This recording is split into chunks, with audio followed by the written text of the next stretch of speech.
Welcome to this very important session on the budget. You all know that on 1st of February, the union budget will be presented in the Lok Sabha. At the same time, you need to understand what is a budget. There must be n number of terms that are going around in the newspapers that you might want to know the meanings of. Whether it is fiscal deficit, fiscal prudence, fiscal consolidation, what is disinvestment, what is privatization, what is fiscal deficit. ये surplus, बजटली surplus क्या होता है? Revenue expenditure, capital expenditure, tax, non tax receipts. All these terms we'll discuss in today's class.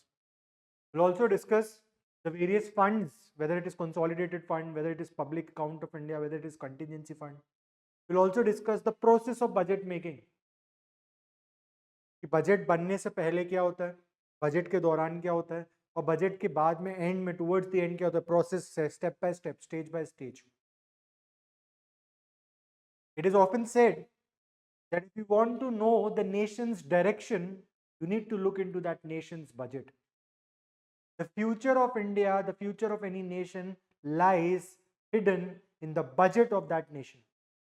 किस तरह से पैसा आ रहा है, किस तरह से उस पैसे को खर्च किया जा रहा है, क्या गवर्नमेंट की पॉलिसीज हैं, इससे एक अंदाजा लगता है कि वो देश किस दिशा में है. That is precisely where the budget of the country becomes very important. And it is important from the point of view of a law aspirant as well. It is important from the point of view of a lawyer, from the point of view of an engineer, from the point of view of a doctor. Whether you are a laborer, whether you are the biggest, richest person in the country, either ways, or anywhere in between, the law, the budget of the country has a deep impact on your existence. Tax के क्या rates होंगे, किन चीज़ों पे सरकार खर्चा कर रही है, ये सारी चीज़ें बहुत इंपॉर्टेंट है, और यही सारी चीज़ें निर्मला सीतारमन 1 फरवरी को बताएंगी. बजट को अगर बहुत आसान शब्दों में समझे तो बजट जो आप और हम घर के लिए भी करते हैं, बजट जो आप और हम प्रॉब्ली अपनी संस्था, अपने इंस्टीट्यूशंस के लिए भी करते हैं, एक इंडिविजुअल से लेके इंस्टीट्यूशंस, आपके स्कूल्स, कॉलेजेस या इवन देश, सबका अपना एक बजट होता है. बजट में हम दो चीजों का ध्यान रखते हैं. एक, पैसा कितना आएगा आने वाले साल में. हम यूजुअली एक फाइनेंशियल ईयर के लिए बजटिंग करते हैं. हमारे देश में हम फाइनेंशियल ईयर कैलकुलेट करते हैं 1 अप्रैल टू 31 मार्च. एक फाइनेंशियल ईयर में कितना पैसा एस्टिमेट आएगा और कितना पैसा हम कहाँ खर्च करेंगे. This is the budget of a nation. This is the budget that an individual also has. आप और हम भी अगर अपने इंडिविजुअली बजट करते होंगे तो यही दिखते हैं कि पैसा कितना आएगा, कहाँ खर्च करेंगे.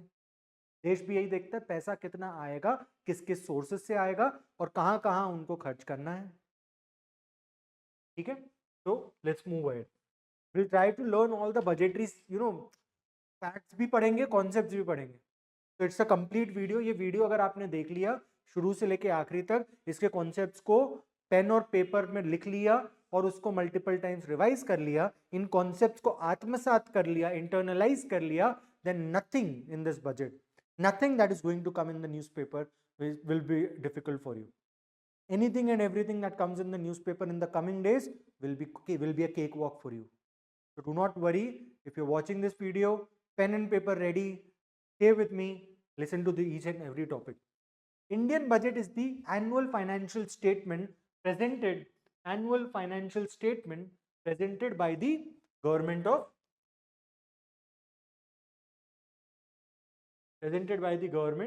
that outlines the estimated revenue and expenditure for the upcoming year. वो एक एस्टिमेट होता है, एग्जैक्ट थोड़ी बता दोगे इतना ही पैसा आएगा, इतना टू द पॉइंट. यहाँ trillions of dollars are involve, lakhs of crore are involve. एक एस्टिमेटेड फिगर आता है कि कितने पैसा आएगा रिसिप्ट्स और कितने एक्सपेंडिचर होंगे for the upcoming year, to ensure that economic stability and growth of a country while addressing the socio economic challenges. Economic growth और सोशियो इकोनॉमिक चैलेंजेस, दो चीजें आती हैं वहां पे. ठीक है, इन सबको ध्यान में रखने का काम है. बेसिकली अगर देखें तो budget is part of the governments fiscal policy. Government की जो फिस्कल पॉलिसी होती है उसका हिस्सा होता है budget. Union budget of India is presented on 1 February every year. 1 February every year.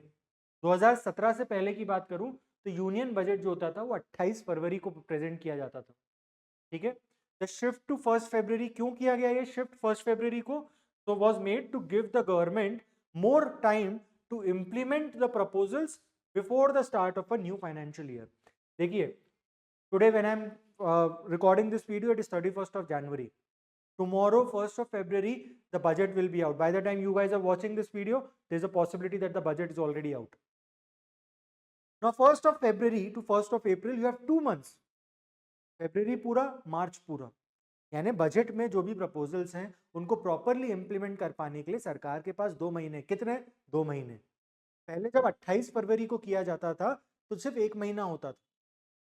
कई बार डिबेट, डिस्कशन, डेलिब्रेशंस बहुत ज्यादा एक्सटेंड हो जाते थे, तो 1st ऑफ अप्रैल से उसका इंप्लीमेंटेशन मुश्किल होता था। तो इस बात को ध्यान में रखते हुए एक सफिशिएंट टाइम मिल जाए जिसमें बढ़िया डिबेट, डेलिब्रेशन हो, डिबेट्स हो, डेलिब्रेशंस हो, कुछ चेंजेस करने हैं तो चेंजेस करें, and 1st of April of the next financial year, that is the next financial year, these measures can be implemented right away, ठीक है।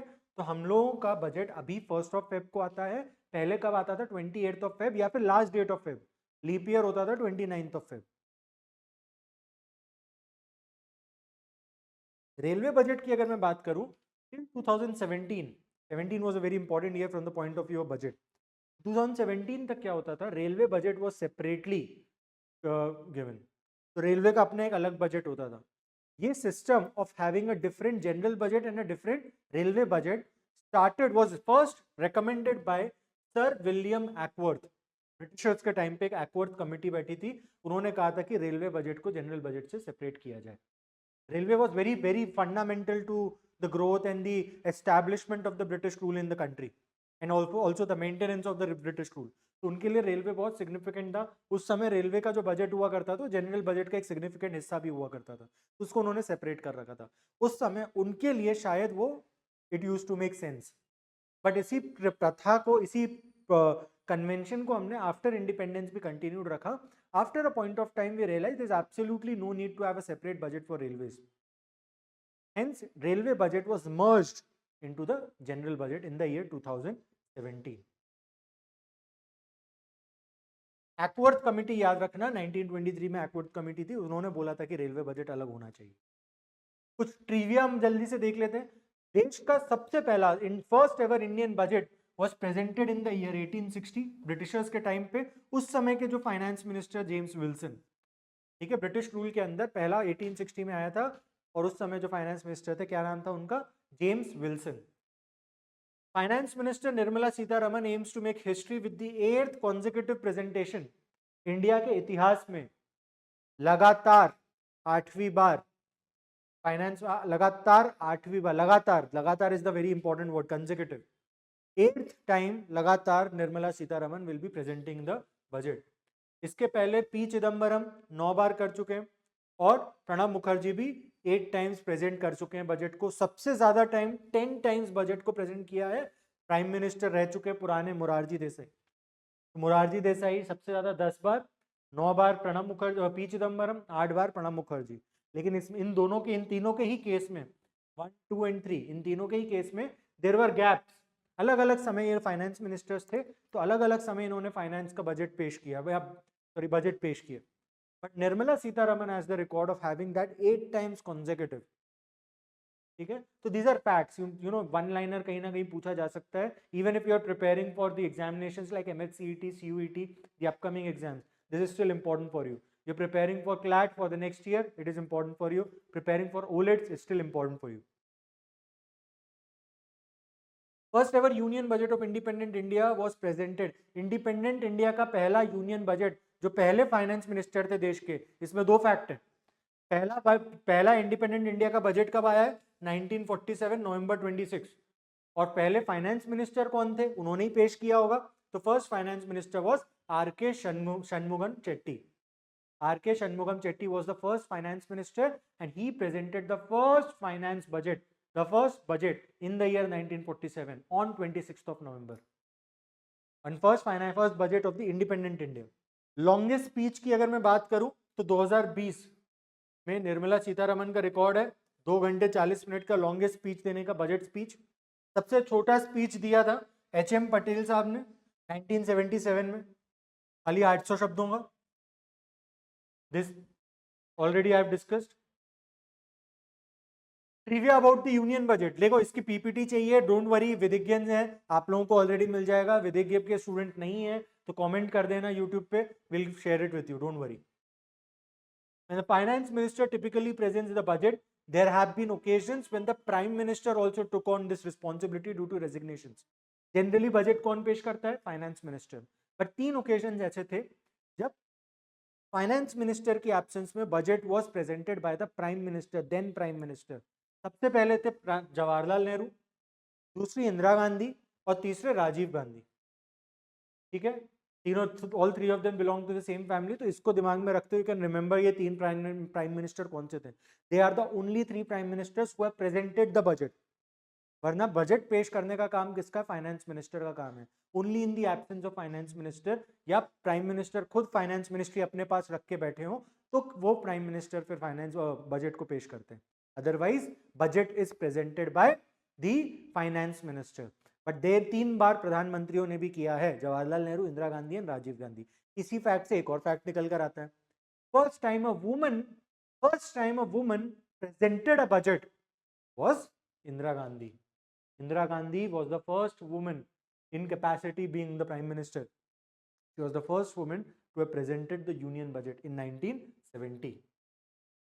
There's something called halwa ceremony, आपने न्यूज में इसके बारे में पढ़ा होगा। I'll discuss more about it in the coming slides. What exactly is halwa ceremony, क्यों इसकी जरूरत होती है, क्या उसके बाद क्या होता है, what is more important, what starts after the halwa ceremony is more important. PC Mahalanobis is considered as one of the leading figures when it comes to statistical analysis of data. Without data nothing exists. आज की दुनिया में भी आपको पता है कि it is considered in the 21st century data is the new oil. अगर 21वीं शताब्दी में data is the new oil, then इस data का analysis के लिए जो basic tools हुआ करते हैं, जो statistical tools थे, इसके एक पुरोधा हुआ करते थे हमारे देश में जिनका नाम था पीसी महलनोबिस। उनको फादर ऑफ इंडियन बजट भी कहा जाता है। Who is known as the father of Indian budget? P C Mahalanobis. कई बजट ऐसे रहे हैं देश के जो कि देश के इतिहास में, खासकर उसकी इकोनॉमिक हिस्ट्री के लिए बहुत फंडामेंटल, बहुत इंपॉर्टेंट रहे। ऐसा एक बजट था जिसको नाम दिया गया था apical budget. Apical budget again it is derived from a word called epic. Apical budget किसको कहा जाता है? 1991। This was presented by Dr. Manmohan Singh. And if you remember, 1991 is also the year when liberalization, privatization and globalization happened in the country. 1991 is also the year when India faced the crisis of balance of payment.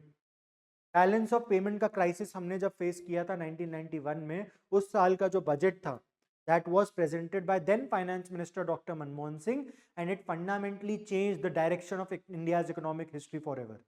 And that is why it is also called as an epical budget.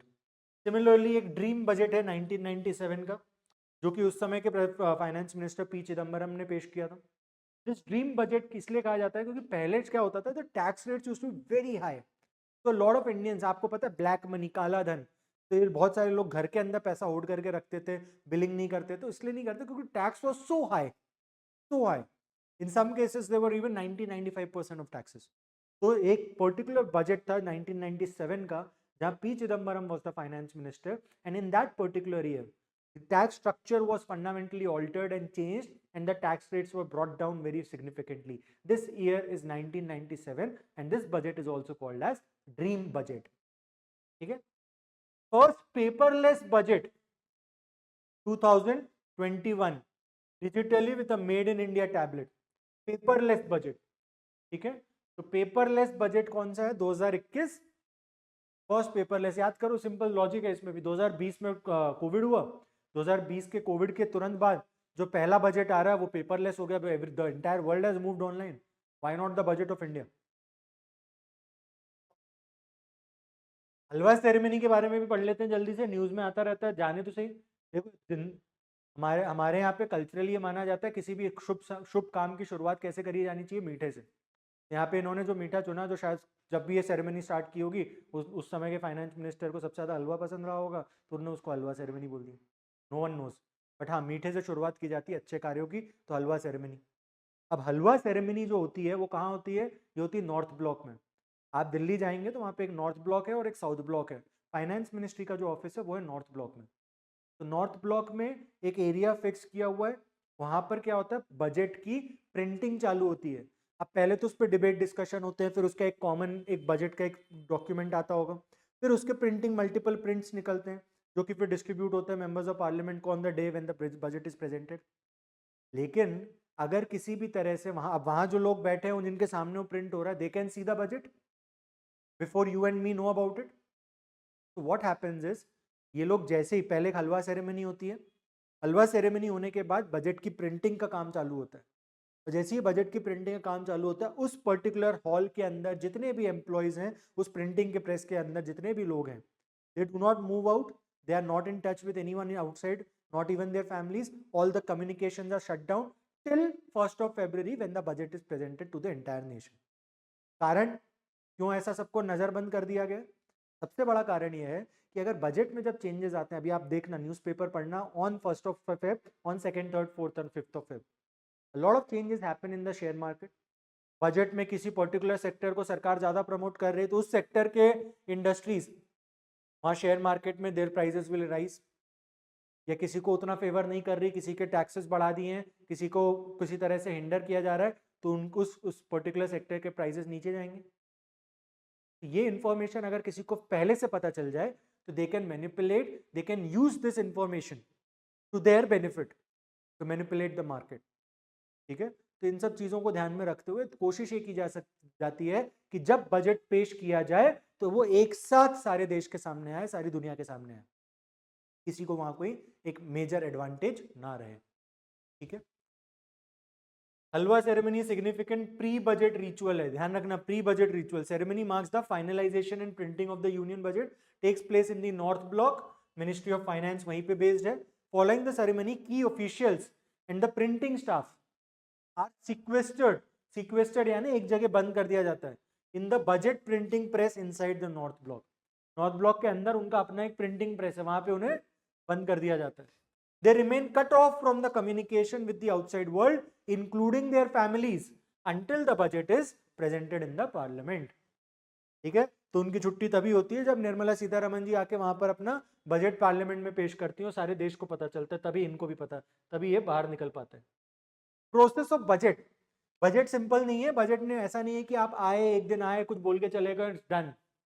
There is a process to it, let's try to understand that process. Stage 1 सबसे simple, सबसे important क्या है, पहले तो prepare करोगे आप पूरे stake holder से, सारी इंडस्ट्रीज से, स्टेट से, ऑफिशियल से, एक्सपर्ट से, सबसे कंसल्ट करोगे, फिर आप अपना एक बजट प्रिपेयर करोगे। तो preparation is the first stage very clearly.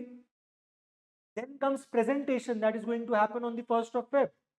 Finance minister budget पेश करते हैं, ध्यान से सुनना, कौन पेश करता है? Finance minister. कहां पेश करते हैं? It's not, answer is not very simple, parliament में करते हैं। Parliament has 2 houses, Lok Sabha and Rajya Sabha. But क्या सिर्फ लोकसभा राज्यसभा में से कौन से हाउस में प्रेजेंट किया जाता है? The answer is it is presented in Lok Sabha, it is not presented in Rajya Sabha. The budget is presented by the finance minister in the Lok Sabha. ठीक है, first stage is preparation, second is the presentation of budget. आगे देखते हैं। Third is deliberation, debate and approval. What is a democracy without deliberation and debates? Government आई, उन्होंने budget पेश किया और पास कर दिया, कोई डिबेट नहीं, कोई डेलिब्रेशन नहीं, क्यों इस सेक्टर को ज्यादा पैसा मिला, क्यों दूसरे सेक्टर को कम पैसा मिला, क्यों एजुकेशन को इतना पैसा मिला, क्यों हेल्थ केयर को इतना पैसा मिला। इन सब चीजों पे जब तक ऑपोजिशन अपने मत को, अपने ओपिनियन को सामने नहीं रखता और ऑपोजिशन क्वेश्चन नहीं करता सरकार को उन चीजों पर, तब तक क्या पॉइंट है इस डेमोक्रेसी का? तो स्टेज 3 इज अबाउट, जैसे ही प्रेजेंटेशन ऑफ बजट होता है उसके बाद आता है deliberation, debate and approval of budget. Budget में मैंने शुरुआत में आपको बोली थी 2 चीजें होती हैं। पहली चीज होती है कि पैसा कितना आएगा और दूसरा होता है पैसा कितना जाएगा। आएगा यानी रिसिप्ट्स, जाएगा यानी एक्सपेंडिचर। रिसिप्ट्स यानी कहां कहां से, कौन कौन से सोर्सेस से पैसा आएगा। एक्सपेंडिचर यानी कहां कहां, कौन कौन से सेक्टर्स में हम कितना पैसा खर्च करेंगे। ठीक है, अब इसमें एक बहुत मेजर एस्पेक्ट आता है कि सरकार पैसा खर्च करेगी। मैंने बोला हेल्थ केयर सेक्टर को इतने लाख करोड़, डिफेंस सेक्टर को इतने लाख करोड़, होम मिनिस्ट्री को इतने लाख करोड़, यानी ये मिनिस्ट्रीज, ये गवर्नमेंट के entities, they are going to spend that money, and this money is nothing but your and my money, hard and money, जो टैक्स के रूप में हम देते हैं सरकार को। यानी इस पे पहले सरकार को अप्रूवल लेना पड़ेगा पार्लियामेंट से। बजट जब तक अप्रूव नहीं हो जाए तब तक सरकार एक रुपया सरकारी खजाने से नहीं निकाल सकते, एक पैसा सरकारी खजाने से नहीं निकाल सकते। तो थर्ड स्टेज क्या है? डिबेट, डेलिब्रेशन और फिर उसका approval. Lok Sabha votes on the budgetary proposals and once pass the Rajya Sabha, एक और हाउस है वहां पर, can suggest amendments but can not reject the budget. अब यहां एक और बात समझो, लोकसभा और राज्यसभा में एक डिफरेंस है। Lok Sabha the lower house, Rajya Sabha the upper house. Rajya Sabha is राज्यों की सभा, जहां पे अलग अलग states, every state is represented, ठीक है। There are people, the members of parliament in Rajya Sabha are indirectly elected by us. They are not directly elected by us. But members of parliament in the Lok Sabha, they are directly elected by you and me. So somewhere the Lok Sabha has been given additional powers or maybe more power than Rajya Sabha, especially when it comes to approval of budgets. Budget पेश कहाँ होता है? लोकसभा में। Voting कहाँ होती है? लोकसभा में। राज्यसभा के पास जाएगा, राज्यसभा उस पर डिबेट डिस्कशन कर सकता है, कुछ अमेंडमेंट्स करने सजेस्ट कर सकता है। गवर्नमेंट चाहे तो उसको माने या ना माने, गवर्नमेंट पे कोई वो नहीं है कि उनको मानना जरूरी है। तो लोकसभा में गया, लोकसभा ने पास कर दिया बजट। राज्यसभा में गया, उन्होंने डिबेट डेलिब्रेशन किया, उसका प्रेसिडेंट के पास गया, वो पास हो गया, ठीक है। This is how budget works. Once the budget is pass, it becomes a law and forms the basis for fiscal operations of the government. Fiscal word जब भी आएगा तो याद रखना, something related to tax and expenditures related to government. Tax word आता है तो obviously tax लगाने का अधिकार सिर्फ और सिर्फ सरकार को, और कोई किसी को अधिकार नहीं है। आपकी सोसाइटी है, रेसिडेंशियल सोसाइटी, आप पे फाइन इंपोज कर सकती है, टैक्स वर्ड का इस्तेमाल नहीं करेगी वो। आपके स्कूल है, स्कूल आप पे फाइन लगा सकता है किसी कारण से, अगर आप अपनी यूनिफॉर्म ढंग से नहीं पहन के आए या आपने छुट्टियां ज्यादा ले ली तो आप पे फाइन लगा सकता है, लेकिन वो आप पे टैक्स वर्ड नहीं लगा सकता कि टैक्स लगाने का अधिकार पूरी दुनिया में सिर्फ और सिर्फ सरकारों के पास होता है। तो फिस्कल पॉलिसी जब भी ये शब्द आता है, fiscal operations of the government, fiscal operations of the government यानी गवर्नमेंट के फाइनेंस से रिलेटेड कुछ हो रहा है। और गवर्नमेंट के फाइनेंस में भी दो ही चीजें होंगी, एक पैसा कहाँ से आता है और पैसा कहाँ खर्च होता है। पैसा आना आता कैसे है गवर्नमेंट के पास? Major sources taxation. खर्च कैसे होता है, कहाँ होता है? वो बजट में देते हैं वो, और उस बजट को अप्रूव कराया जाता है और फिर फाइनली उनको खर्च करने का अधिकार मिलता है, ठीक है। फिर एक चीज आती है stage 4, finance bill and finance act. फिर स्टेज 5 होती है अप्रोप्रिएशन एक्ट। ध्यान से सुनना क्या होता है ये। पहले मैंने बताया था बजट के दो साइड्स है, वन इज रिसिप्ट्स, जिसमें वो ये बताता है कितने टैक्स लगेगा, क्या क्या किस किस कैटेगरी पे कितना टैक्स, कितने स्लैब में कितना टैक्स, ये सारी चीजें, जीएसटी कितना होगा, डायरेक्ट टैक्स कितना होगा, ऑल दीज थिंग्स।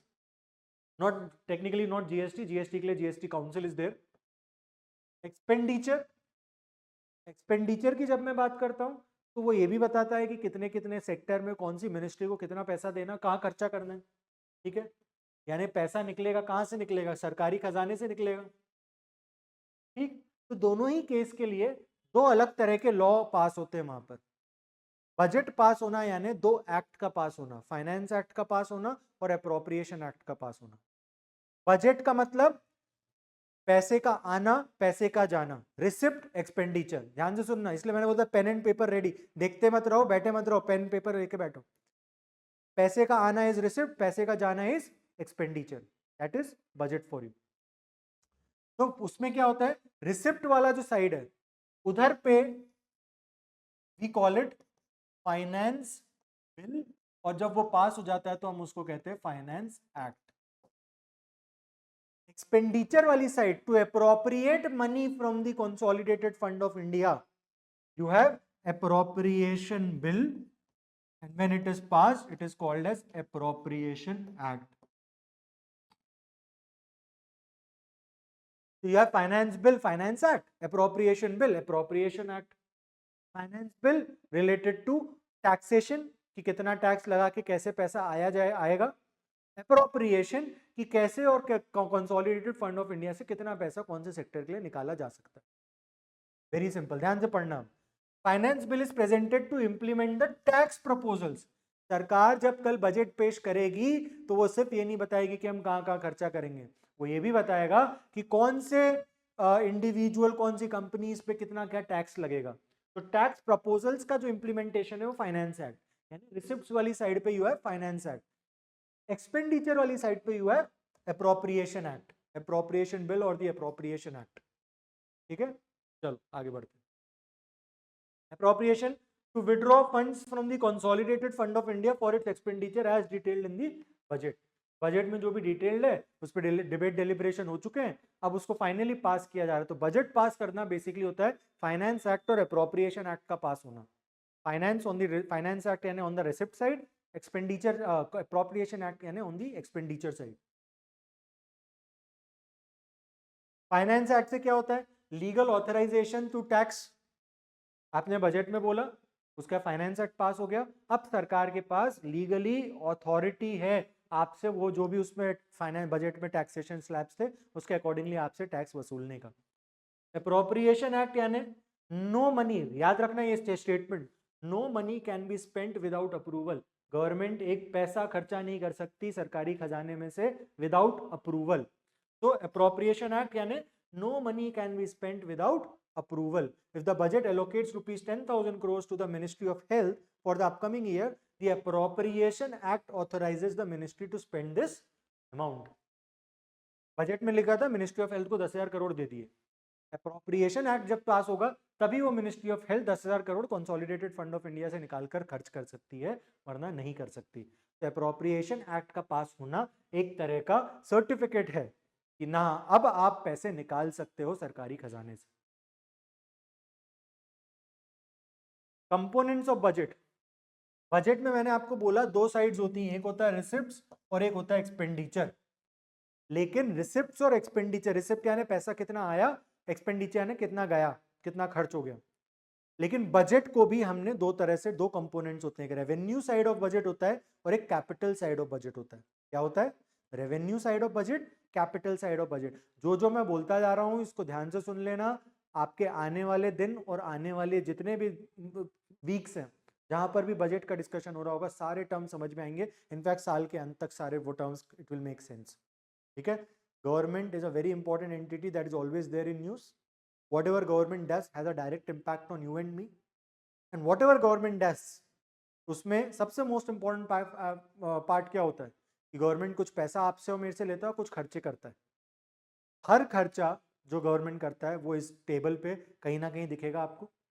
हर पैसा जो गवर्नमेंट के पास आता है वो भी इस बजट में, इस टेबल में आपको कहीं ना कहीं दिखेगा। Every money that the government spends is divided into one of these criteria, and every money that the government gets is also divided into one of these criteria. पैसा आने को हम रिसिप्ट बोलते हैं, पैसा जाने को हम एक्सपेंडिचर बोलते हैं। रेवेन्यू साइड ऑफ बजट होता है और एक कैपिटल साइड ऑफ बजट होता है। एक एक करके दोनों को देखते हैं।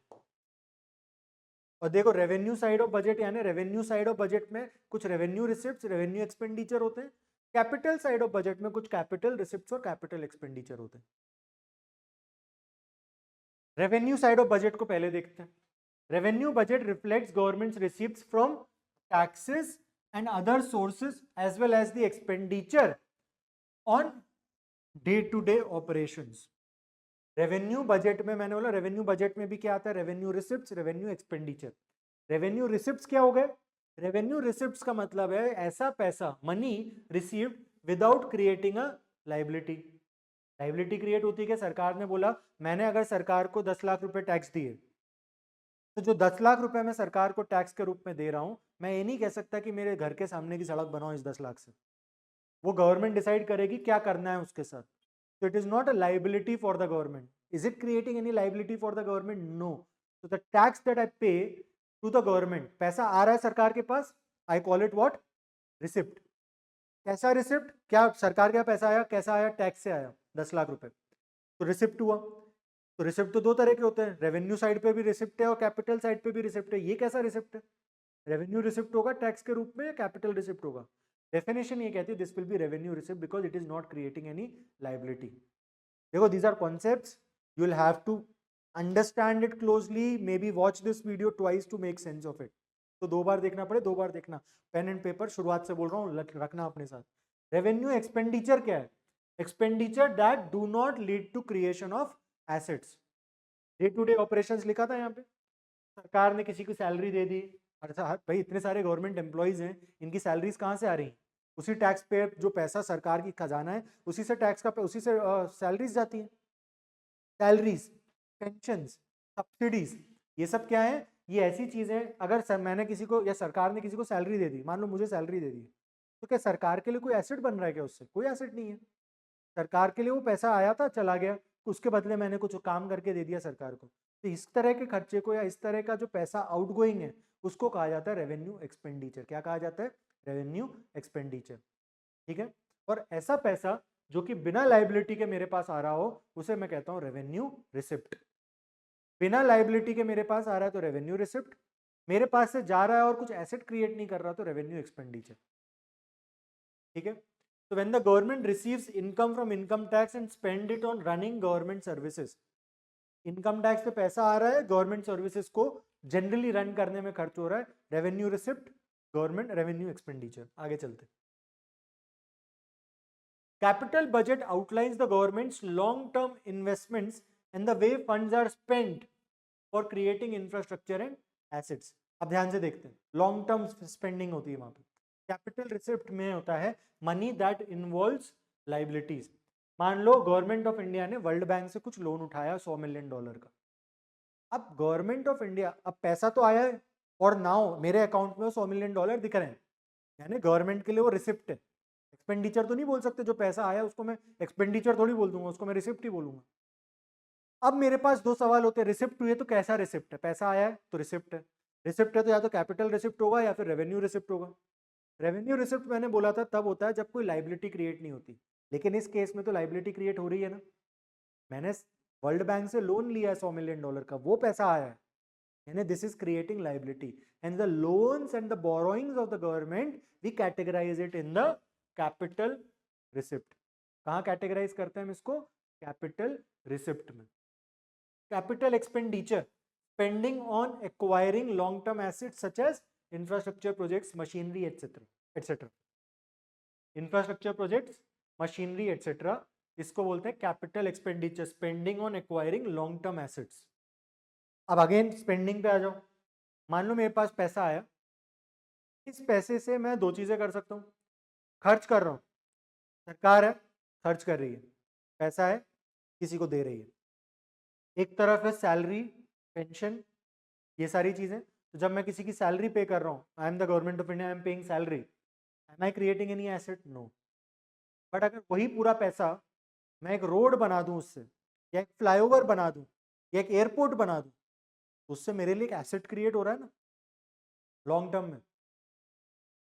अगर मैं खर्चा कर रहा हूं, expenditure can be of two types, revenue expenditure, capital expenditure. This is going to be very very important for you, ध्यान से सुनना। Revex revenue expenditure, capex capital expenditure. Capital expenditure में तब बोलूंगा जब मेरे खर्चे के नेचर में मैं ज्यादा से ज्यादा एसेट्स बना रहा हूं।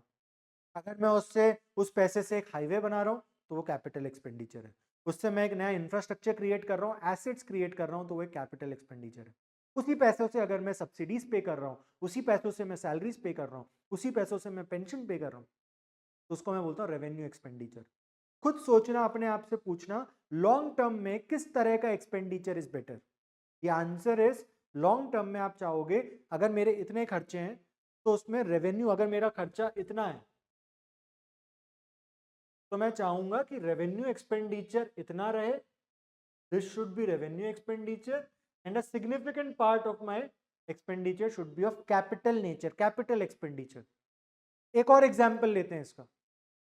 Suppose I get 10 lakh rupees. इस 10 लाख रुपए से मैं दो चीजें कर सकता हूं, या तो इस 10 लाख रुपए को ले जाकर एक प्लॉट ऑफ लैंड खरीद लूं, या फिर इस 10 लाख रुपए से कहीं मैं घूम फिर के आ जाऊं और खूब सारे पैसे खर्च करके वापस आ जाऊं। दोनों ही केस में आपको डिफरेंस समझ में आ गया होगा। जब मैं प्लॉट ऑफ लैंड खरीदता हूं तो I am creating an asset for me. ठीक है, I am creating an asset for me. आपको भी पता है जमीनों की कीमत जनरली धरती पे अगर सबसे कीमती कुछ है तो धरती खुद है. If there is anything most expensive on land on earth is the earth itself. तो अगर वो जमीन पे मैं पैसा लगाता हूँ तो there is a very good likelihood that वो over a period of time 10 lakh की जमीन 20 लाख 25 लाख कुछ भी हो सकता है. वहीं अगर मैंने 10 लाख रुपए खर्च कर दिए तो गए. तो प्लॉट ऑफ लैंड खरीदना इज अ कैपिटल एक्सपेंडिचर और खर्च कर देना is revenue expenditure. And in the long run I would want revenue expenditure कम से कम हो और कैपिटल एक्सपेंडिचर ज्यादा से ज्यादा हो. सरकारें भी ऐसे ही सोचती हैं और सरकारें ऐसे नहीं सोचती हैं, इसलिए मैंने शुरुआत में बोला था बजट से एक देश की आने वाले समय में उसके फ्यूचर दिखता है. क्यों दिखता है? क्योंकि उसमें कैपिटल एक्सपेंडिचर में कितना खर्च, कैपिटल एक्सपेंडिचर कितना और रेवेन्यू एक्सपेंडिचर कितना है, ये बताएगा कि वो देश कहाँ जा रहा है. अगर उसमें रेवेन्यू एक्सपेंडिचर ज्यादा दिख रहा है, कैपिटल एक्सपेंडिचर कम दिख रहा है, यानी मान के चलो that that nation is not in the right direction. But अगर कैपिटल एक्सपेंडिचर ज्यादा दिख रहा है, रेवेन्यू एक्सपेंडिचर कम दिख रहा है, यानी that the country is in the right direction. ठीक है, इसलिए these concepts are very important for you to understand. आगे चलते हैं. रेवेन्यू रिसिप्ट्स और कैपिटल रिसिप्ट्स में क्या डिफरेंस होते हैं अब देखिए एक एक करके. ऑलरेडी अपन ने बता दिया. रेवेन्यू रिसिप्ट्स क्या है? Receipts that the government gets that do not result in creation of liabilities. Liability create नहीं हो रही है, जैसे कि टैक्स. सरकार के लिए कोई लाइबिलिटी क्रिएट करता है कि टैक्स नहीं करता. ठीक है. Capital receipts, these receipts increase the governments liabilities. Capital receipts क्या होते हैं? जो कि गवर्नमेंट के लाइबिलिटी को बढ़ा देते हैं. कैपिटल रिसिप्ट्स क्या होते हैं? जो कि गवर्नमेंट की लाइबिलिटी को बढ़ा देते हैं. गवर्नमेंट की लाइबिलिटी को बढ़ा देते हैं तो उसको क्या बोलेंगे हम? Capital receipts. ठीक है. कैपिटल रिसिप्ट्स का एग्जांपल क्या हो गया? बोरोइंग. जो भी पैसा आपने सुना होगा, वर्ल्ड बैंक से लोन लिया, जापान से लोन लिया, कुछ भी जिस भी प्रकार का लोन है, ये सब कहाँ जाएगा? कैपिटल रिसिप्ट्स में. रिसिप्ट है, पैसा आया, लेकिन कौन से डायरेक्शन में जाएगा? कैपिटल साइड में. टैक्स से पैसा आया, जीएसटी से पैसा आया सरकार के पास, या वैल्यू एडेड टैक्स से आया, या एक्साइज से आया, या कस्टम से आया, ये सब क्या है? कर सरकार के लिए कोई लाइबिलिटी क्रिएट नहीं कर रहा है, यानी ये सब किस तरह का रिसिप्ट हो गया? रेवेन्यू रिसिप्ट हो गया. लॉन्ग टर्म में सरकार चाहेगी कि रेवेन्यू रिसिप्ट बढ़े. लॉन्ग टर्म में सरकार चाहेगी कि कैपिटल रिसिप्ट जो कि बोरोइंग के नेचर में होता है वो धीरे धीरे कम होने लग जाए over a period of time. Revenue receipts contribute to the government's regular activities, while capital receipts involve raising funds or utilizing for government assets.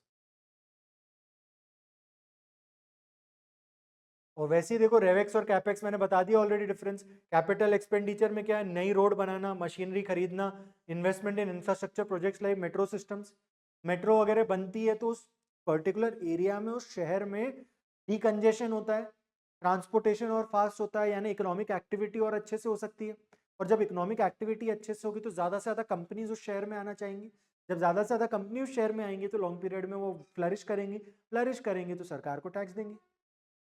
ठीक है. तो सरकार यही चाहती है. सरकार के लिए तो वो एसेट है, आज के दिन खर्चा है, लेकिन लॉन्ग टर्म में वो एक रिटर्न देगा उसको. तो ये हो गया capital. Revenue expenditure, salary of the government employ, interest. अब ये तो नहीं कर सकते कि गवर्नमेंट एम्प्लॉयज ही मत रखो, क्योंकि वो तो रेवेन्यू एक्सपेंडिचर ये तो कम करना होता है.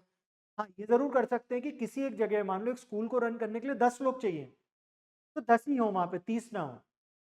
इससे क्या होगा? रेवेन्यू एक्सपेंडिचर पे कंट्रोल रहेगा. Interest payments on loans, subsidies.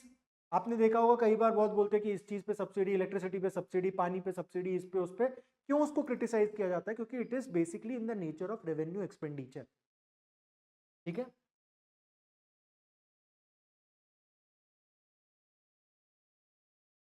Surplus और deficit, budget surplus, budget deficit.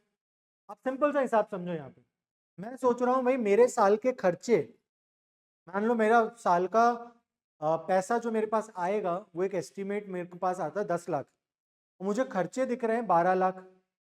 तो मेरा बजट डेफिसिट में, मेरे इनकम मेरे एक्सपेंडिचर से कम है, तो मेरा बजट क्या हो गया? डेफिसिट में. और वहीं अगर मेरी इनकम ज्यादा है, मेरे खर्चे कम है, तो मेरा बजट हो गया सरप्लस. वही है सरप्लस बजट और deficit budget. Occurs when total receipts exceed total expenditure. This means that the government has more money than it needs to run its activity. अपने देश को चलाने के लिए जितना पैसा चाहिए उससे ज्यादा सरकार के पास आ रहा है तो वो बोलेंगे बजट सरप्लस। बजट डेफिसिट कब होगा? when the government's total expenditure exceeds its total receipts leading to borrowings। आपके खर्चे बढ़ गए हैं, आपके रिसिप्ट्स कम है, यानी आपको बोरो करना पड़ रहा है, तो डेफिसिट। इस केस में हम कहते हैं बजट सरप्लस, इस केस में हम कहते हैं budget deficit. If the government collects rupees 10,000 crores but spends rupees 9,000 crores, it has a surplus of 1,000 crore। Collect किए 10,000, खर्च किए 9,000, तो बचा कितना हजार? Conversely, if it spends 11,000 crores, there is a deficit of 1,000 crores। 10,000 आए, 11,000 खर्च कर दी, 1,000 का डेफिसिट है, यानी कहीं ना कहीं से आपने बोरो करके निपटाया होगा। ठीक है, टाइप्स ऑफ डेफिसिट्स में देख लेते हैं। दो तरह के डेफिसिट्स को सबसे ज्यादा फॉलो किया जाता है, एक है फिस्कल डेफिसिट, दूसरा है revenue deficit. Fiscal deficit is the total borrowing requirement of the government. ठीक है, it is the difference between total expenditure and it's total receipts excluding the borrowings. ठीक है, तो अपन जब पूरा देखोगे रिसिप्ट्स में से क्या करोगे, मैंने आपको बोला एक तरफ पूरा एक्सपेंडिचर, इसमें माइनस किए सारे रिसिप्ट्स, लेकिन रिसिप्ट्स में एक एस्पेक्ट रिसिप्ट्स में बोरोइंग्स वाला भी है, इसको मैंने छोड़ दिया, तो जब भी मैं इससे इसको माइनस करूंगा तो यही बचेगा। ठीक है, तो वो एक तरह से मुझे फिस्कल डेफिसिट क्या बताता है कि मेरी बोरोइंग्स कितनी है। फिस्कल डेफिसिट मुझे क्या बताता है कि मैंने उधार कितना लिया है। हजार बात की एक बात, fiscal deficit tells me how much money do I owe to the market, or how much money did I take as a loan this year? Why am I so concerned about loan?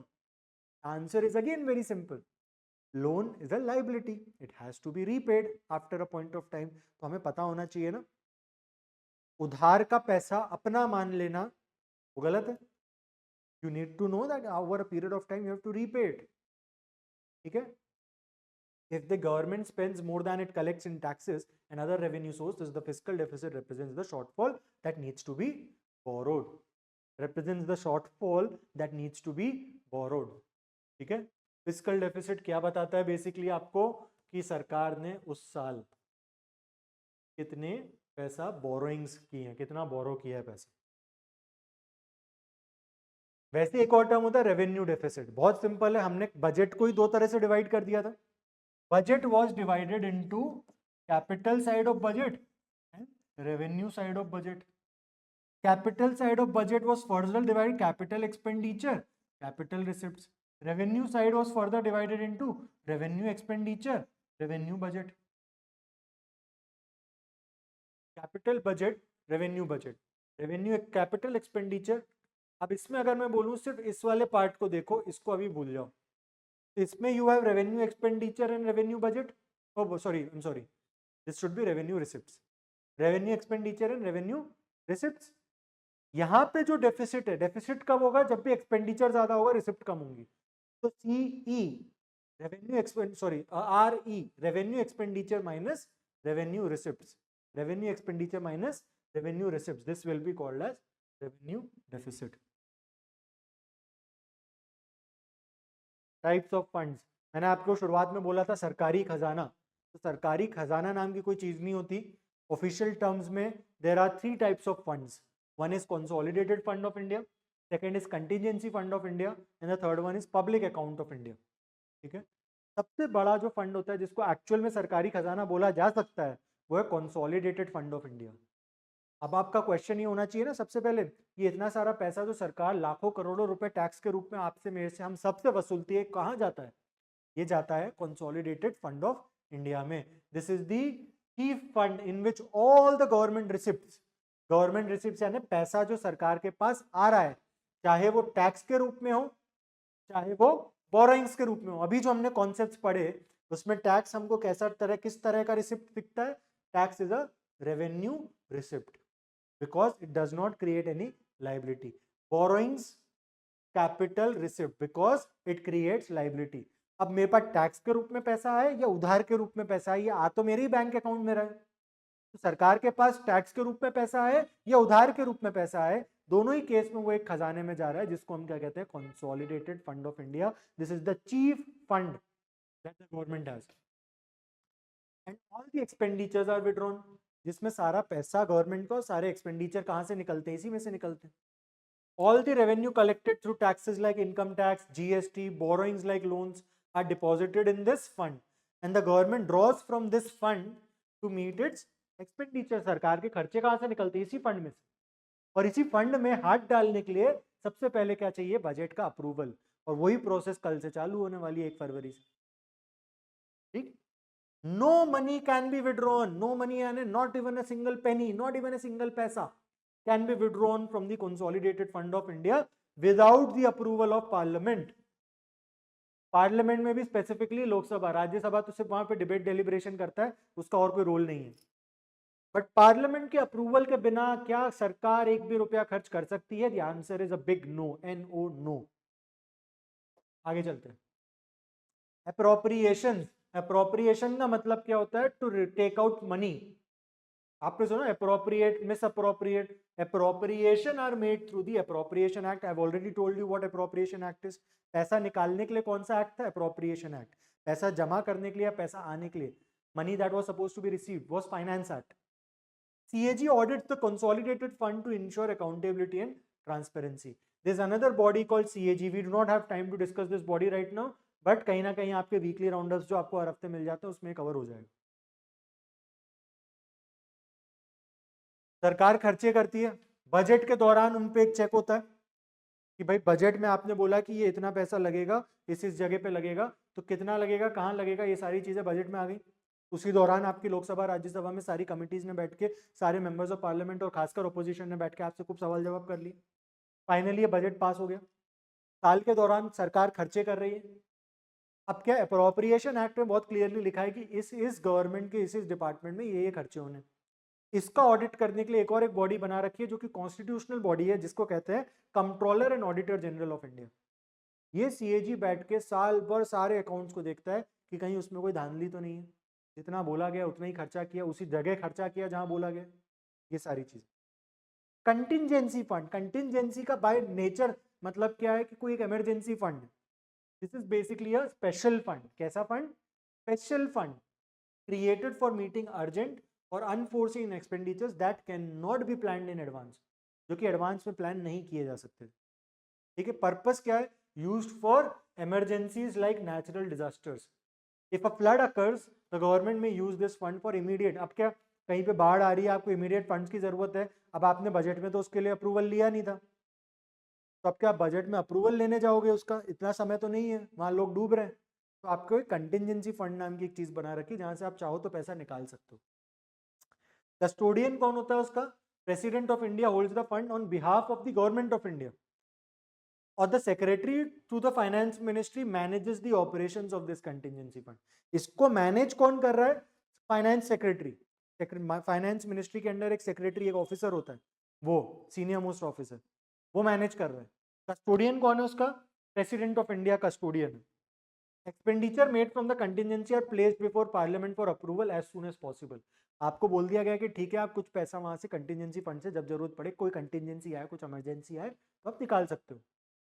लेकिन निकालने के बाद, वो खर्च हो जाने के बाद, as soon as possible you should come back to the parliament to justify कि आपने इतना पैसा निकाला, क्यों निकाला, और फिर वो पार्लियामेंट का अप्रूवल वहां भी जरूरी है.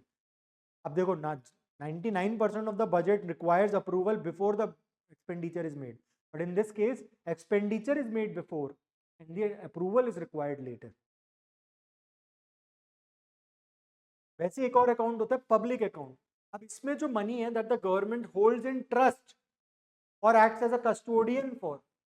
ठीक है, एग्जांपल से समझ में आ जाएगा. these funds do not belong directly to the government.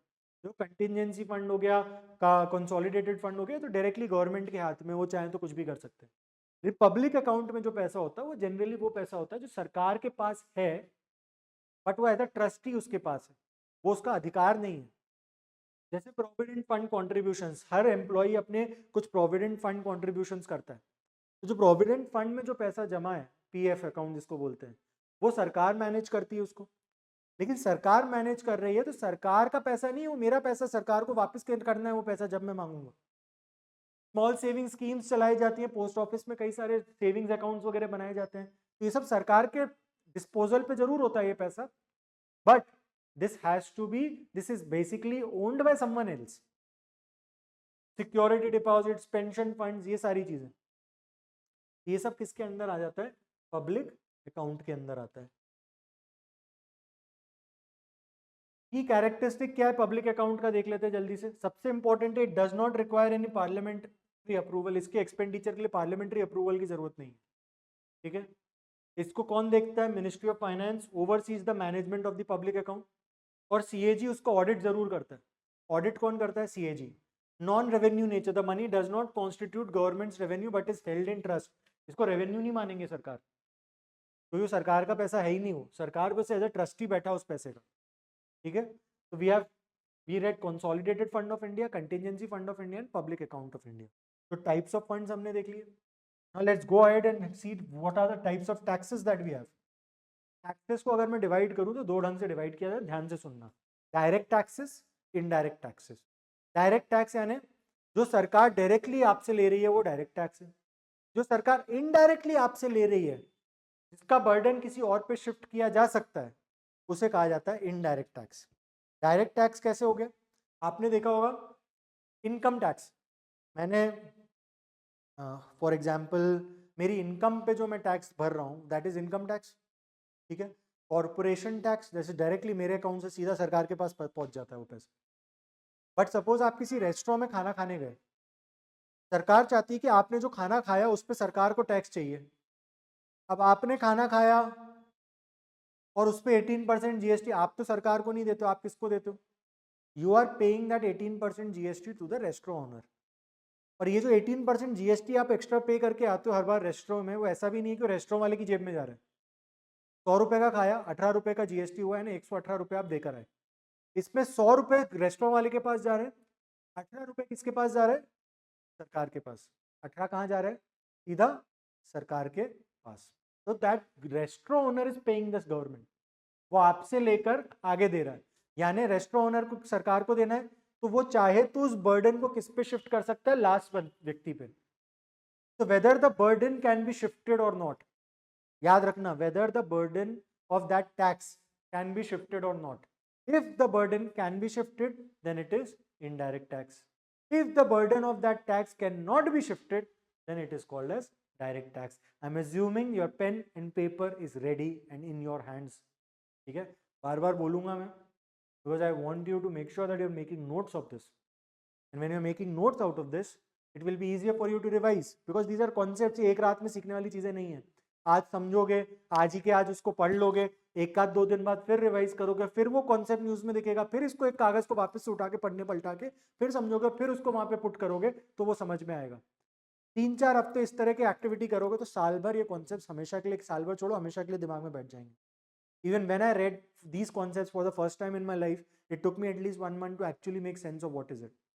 But then thereafter, I kept on reading these terms again and again and again, and now I can understand. नींद से उठ के भी मैं इन concepts को बता सकता हूँ, समझा सकता हूँ आपको. So it takes time to internalize the concepts, but once you have internalized it, you will never ever forget those concepts in your life ever. ठीक है? तो ध्यान से सुनो, पढ़ो और रिवाइज करो।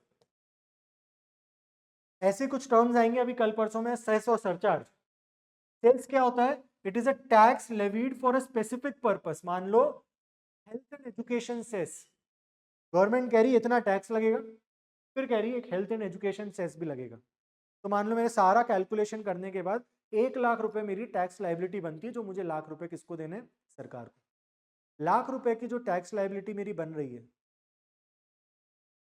1 लाख रुपए की जो मेरी टैक्स लाइबिलिटी बन रही है, that I have to pay to the government. Now this 1 lakh rupees that I have to pay to the government, this 1 lakh rupee that I have to pay to the government, इस पे वो क्या बोलेगा कि 4% इस पे cess लगा दो, हेल्थ एंड एजुकेशन। यानी सब कैलकुलेट होने के बाद 1 लाख रुपए आया था, अब 1 लाख जो लाइबिलिटी उस पे 4% है, 1,04,000 रुपए मुझे टोटल सरकार को देने। ठीक है, पर्टिकुलर ऑब्जेक्टिव है, जैसे मैं बोला हेल्थ एंड एजुकेशन सेस कह रहा हूँ मैं उसको, पर्टिकुलर ऑब्जेक्टिव है, वो जो पैसा जाएगा वो पर्टिकुलर अकाउंट में जाएगा, उससे उसी जगह खर्च होगा। ठीक, नॉर्मली मैं जो टैक्स पे करता हूँ उसमें ऐसा कुछ नहीं होता ना, मैंने आपको पहले ही बताया, ऐसा कहीं कुछ नहीं होता कि वो उसी पर्पस में उसी जगह खर्च होगा, वो कहीं पे भी खर्च हो सकता है।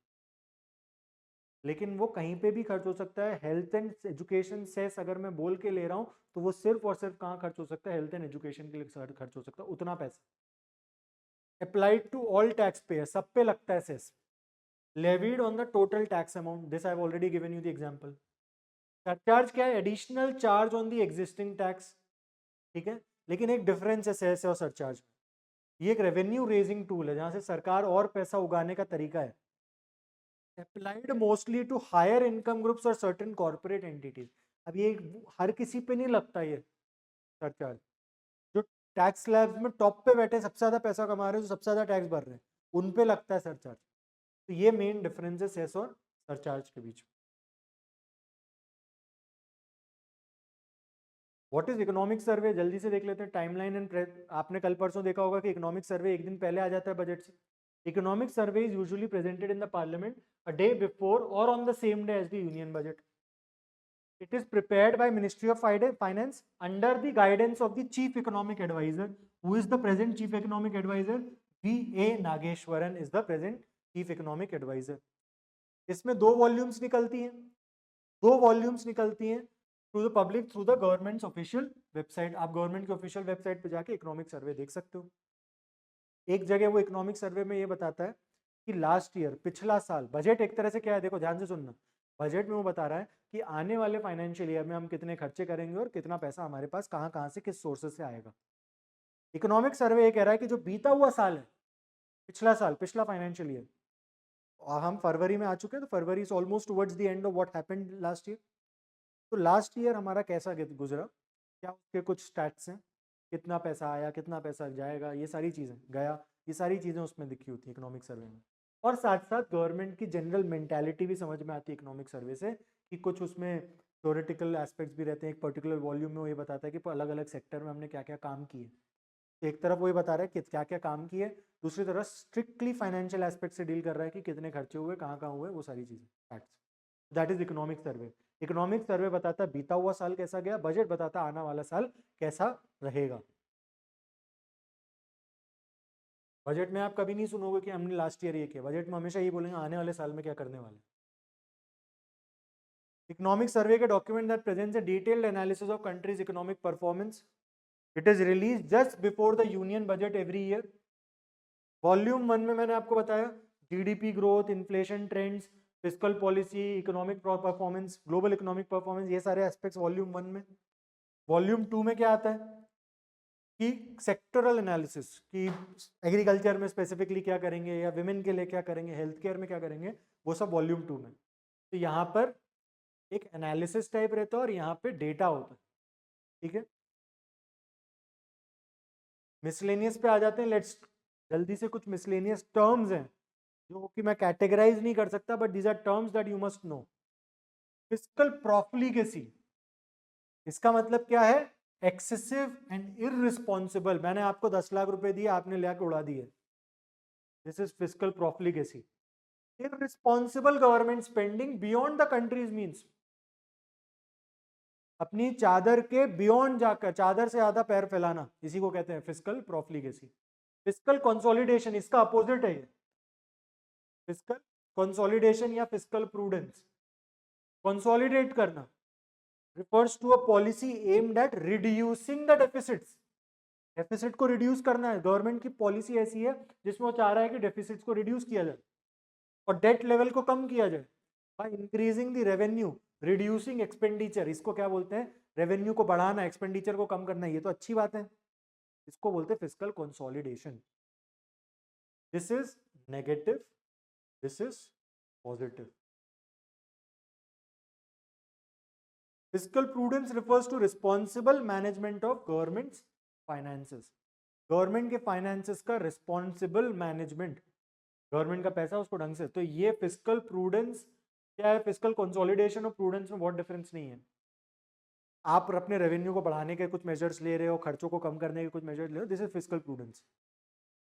Tax to GDP ratio, tax to GDP ratio कुछ नहीं है, देश की जीडीपी होती है, gross domestic product. Gross product, domestic product क्या होता है? Total value of all the goods and services produced in a year in a particular country is GDP of that country, total value of a GDP से compare किया जाता है कि tax कितना है, तो उससे टैक्स टू जीडीपी रेशियो निकल के आता है कि टैक्स टू जीडीपी का क्या रेशियो है। देश की जीडीपी बहुत बड़ी है लेकिन टैक्स नहीं आ रहा है, यानी आपका टैक्स कलेक्शन बहुत इनएफिशिएंट है, यानी देश में इकोनॉमिक एक्टिविटी हो रही है लेकिन आप टैक्स कलेक्ट नहीं कर पा रहे हो। तो आइडियली क्या होता है, जब जीडीपी बढ़ती है तो साथ साथ टैक्स भी बढ़ता है। भाई ज्यादा से ज्यादा लोग इकोनॉमिक एक्टिविटी में इन्वॉल्व होंगे तो जीडीपी बढ़ेगी, ज्यादा से ज्यादा लोग इकोनॉमिक एक्टिविटी में इन्वॉल्व है तो भाई वो टैक्स भी तो देंगे। तो टैक्स टू जीडीपी रेशियो यही होता है, ठीक है। तो ये भी एक हेल्दी साइन होता है, अगर कोई गवर्नमेंट है जिसका जीडीपी तो बढ़ रहा है साथ साथ टैक्स भी बढ़ रहा है, this is a healthy sign. Deficit financing, भाई डेफिसिट तो है लेकिन उसको फाइनेंस करवाना, डेफिसिट यानी बोरोइंग्स, आपको बेसिकली ये क्या मतलब होता है, डेफिसिट है। अभी डेफिसिट को फाइनेंस करने को कहते हैं deficit financing, refers to the government's practice, government की जो प्रैक्टिस है ऑफ बोरोइंग मनी और printing new money to cover the gap between expenditure and revenue. देखो आपके और मेरे बजट में कुछ पैसा कम पड़ गया तो हम उधारी ले सकते हैं, हमारे पास ऐसा नोट छापने वाला ऑप्शन नहीं है। लेकिन सरकार के केस में एक और ऑप्शन होता है उनके पास, वो चाहे तो जो कम पैसा पड़ा है, जो what ever the gap is, they can either print new money, पैसा छाप लो मार्केट में इंट्रोड्यूस कर लो, हो गया काम खत्म, या फिर बोरोइंग करें। पैसा छापने की अपनी दिक्कत है, पैसा छापने में कोई लाइबिलिटी नहीं है, लेकिन लॉन्ग टर्म में जो एक्सेस मनी आप बिना मतलब लेकर आ गए हो मार्केट में, उससे इन्फ्लेशन होता है। आपने उधार लिया तो वो चुकाना है वापस। जनरली गवर्नमेंट कौन सा रास्ता अपनाती है, बोरोइंग मनी, पैसा छापने वाला रास्ता इकोनॉमिकली प्रूडेंट रास्ता नहीं माना जाता। Two more terms are there, budgetary estimate and revenue estimate, revised estimate. आज 1 फरवरी को निर्मला सीतारमन बजट पेश कर रही हैं, वो ये एस्टिमेट दे रही है, बजटरी एस्टिमेट ये है कि आने वाले साल में सपोज लेट्स अज्यूम कि उन्होंने बजटरी एस्टिमेट दिया कि रेवेन्यू सॉरी रिसिप्ट्स कितने होंगे, 1 लाख करोड़। ये इनका एस्टिमेट ही तो हो सकता है, वो अंदाजा ही लगा सकती है, एग्जैक्ट तो बता नहीं सकती आने वाले साल में कितना पैसा आएगा। और बजटरी एस्टिमेट एक्सपेंडिचर का भी होगा कि भाई 1 लाख करोड़ आएगा, 1,10,00,000 करीब खर्च होगा। ये क्या हो गया, बजटरी एस्टिमेट। इसको क्या बोलेंगे, बजट एस्टिमेट। ध्यान से देखो, projected estimate, projection of the government's expenditure and revenue for the upcoming fiscal year, it is presented during the annual budget। कल जो निर्मला सीतारमन 1 फरवरी को बताएंगी वो क्या होगा, budgetary estimate for the next year. अब सपोज नेक्स्ट ईयर यानी क्या, 2025-26 फाइनेंशियल ईयर। नेक्स्ट ईयर जब 2026 आ जाएगा, अगले साल 1 फरवरी को, फिर निर्मला सीतारमन आएंगी, फिर एक नया बजट देंगी। लेकिन उसी दौरान एक रिवाइज एस्टिमेट भी आएगा। इसका रिवाइज एस्टिमेट, आज का बजटरी एस्टिमेट, और अगले साल जब पूरा साल निकल चुका होगा तो रिवाइज्ड एस्टिमेट। बजटरी एस्टिमेट यानी मेरे हिसाब से 1 लाख करोड़ आएंगे, 1,10,00,000 खर्च हो जाएंगे, बट पता चला साल के अंत में ये 90,000 करोड़ ही आए और जो खर्च हो गए वो हो गए 1,20,00,000 सॉरी 1,20,000 करोड़। तो इससे समझ में आ रहा है रिवाइज एस्टिमेट और बजट एस्टिमेट, आज जो कल निर्मला सीतारमन बता रही है वो क्या है, बजटरी एस्टिमेट, कि आने वाले साल में इतना खर्चा होगा। रिवाइज्ड एस्टिमेट क्या होता है, वो करेक्शंस, कि चलो हमने इतना बोला था उसमें कुछ ऊपर नीचे हो गया, ऑब्वियसली यहाँ लाखों करोड़ इन्वॉल्व है तो कुछ एक आध 2-5 हजार 2,500-3,000 करोड़ ऊपर नीचे हो सकता है, ज़्यादा भी हो सकता है, ठीक है। तो budget estimate and revised estimate refers to updated projection. वैसे ही जैसे अगर आप पिछले साल की मैं बात करूं तो पिछले साल भी ऐसी बजटरी एस्टिमेट दिया होगा, अब साल खत्म होने को आ गया तो अब तो रिवाइज एस्टिमेट आएगा। भाई बजट में मैंने लास्ट ईयर ये प्रोजेक्ट किया था कि इतना पैसा आएगा, बट आज हम फरवरी में बैठे हैं, साल खत्म होने वाला, मुझे लगता है कि उतने उससे कुछ थोड़ा बहुत ऊपर नीचे रहेगा, तो वो हम क्या करेंगे, उसको रिवाइज्ड एस्टिमेट। डेट सस्टेनेबिलिटी एक टर्म किसी बच्चे ने मेरे से पूछा था डाउट क्लियरिंग ग्रुप में टेलीग्राम पे। डेट सस्टेनेबिलिटी का मतलब क्या होता है, it means the government's ability to meet its current and future debt obligation without needing extraordinary financial assistant और defaulting on payments. Sustainable debt, debt ऐसा जो सस्टेनेबल हो, यानी मैं उधार ले रहा हूं, उधार लेना अपने आप में खराब चीज नहीं है, पूरी दुनिया उधार लेती है, एक आम आदमी से लेके अंबानी तक सब लोग। बट आप उस उधार के पैसों से क्या कर रहे हो, दैट इज वेरी इंपॉर्टेंट। तो उधार लेना अपने आप में खराब नहीं है। What is more important is how you utilise that money. अगर आप ढंग से यूटिलाइज कर रहे हो, फ्यूचर जनरेशंस पे उस पर कोई लोड नहीं आता, तो उसको बोलेंगे सस्टेनेबल डेट। वरना सोच के देखो, आज की सरकार है, जम के उधार ले लिया इनने, और चुकाना किसको, आने वाली पीढ़ियों को, तो इसको आप सस्टेनेबल डेट नहीं बोल सकते। लेकिन आज की सरकार ने डेट लिया है, 20 30 40 साल में निपटा देंगे, आने वाली जनरेशन पे कोई बर्डन नहीं आएगा, नया बर्डन मतलब पुराना बर्डन नहीं होगा, खुद नया बर्डन क्रिएट करें तो अलग बात है। लेकिन ऐसा नहीं है कि पूर्वजों का बर्डन लेके बैठे, उसी को चुकाए बैठे। तो sustainable debt is debt which can be easily repaid and which does not create any liability for the future generation. That is debt sustainability. आप जो देख रहे हैं पाकिस्तान में हो रहा है या और कई सारी कंट्रीज में दुनिया भर में, वो सब दिक्कत ये है कि उन्होंने उधार ले रखा है जगह जगह से, बट उसको ढंग से यूटिलाइज नहीं किया। That is why they are facing all these problems. Revenue mobilisation, भाई पैसे को मोबिलाइज करना पड़ता है, अलग अलग जगह नया टैक्स लगाना पड़ता है। निर्मला सीतारमन फाइनेंस मिनिस्टर ने अगर पॉपकॉर्न, कैरामेलाइज पॉपकॉर्न पे 18% जीएसटी, तो उन्हें दिखा कि भाई कैरामेलाइज पॉपकॉर्न पे कुछ एक्स्ट्रा टैक्स लगा के वहां से भी पैसा निकाला जा सकता है। These are all ways and methods to mobilize taxes. Revenue mobilization refers to the process of generating financial resources, taxes, duties, fees for the government to fund public services and development projects. भाई सरकार को काम करने पैसा चाहिए, पैसा चाहिए तो कहाँ से आएगा, टैक्स से आएगा, फीस से आएगा, पेनल्टीज से आएगा, वो आप बढ़ा दो, उससे पैसा आने लग जाएगा। प्राइवेटाइजेशन, ये एक टर्म मैंने शुरुआत में बोला था, इसका मतलब समझाऊंगा। इसको और इसको साथ में सीखते हैं। हमें पता है कई सारी पब्लिक सेक्टर अंडरटेकिंग्स हैं।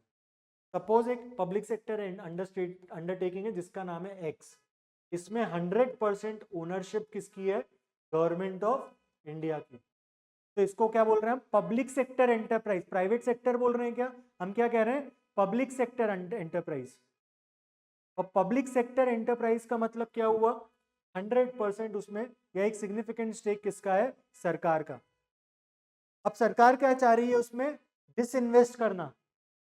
जिस दिन ये ओनरशिप 50% से ज्यादा प्राइवेट सेक्टर के पास चले जाती है, तो हम कहते हैं उसका प्राइवेटाइजेशन हो गया। जैसे air India is privatise now.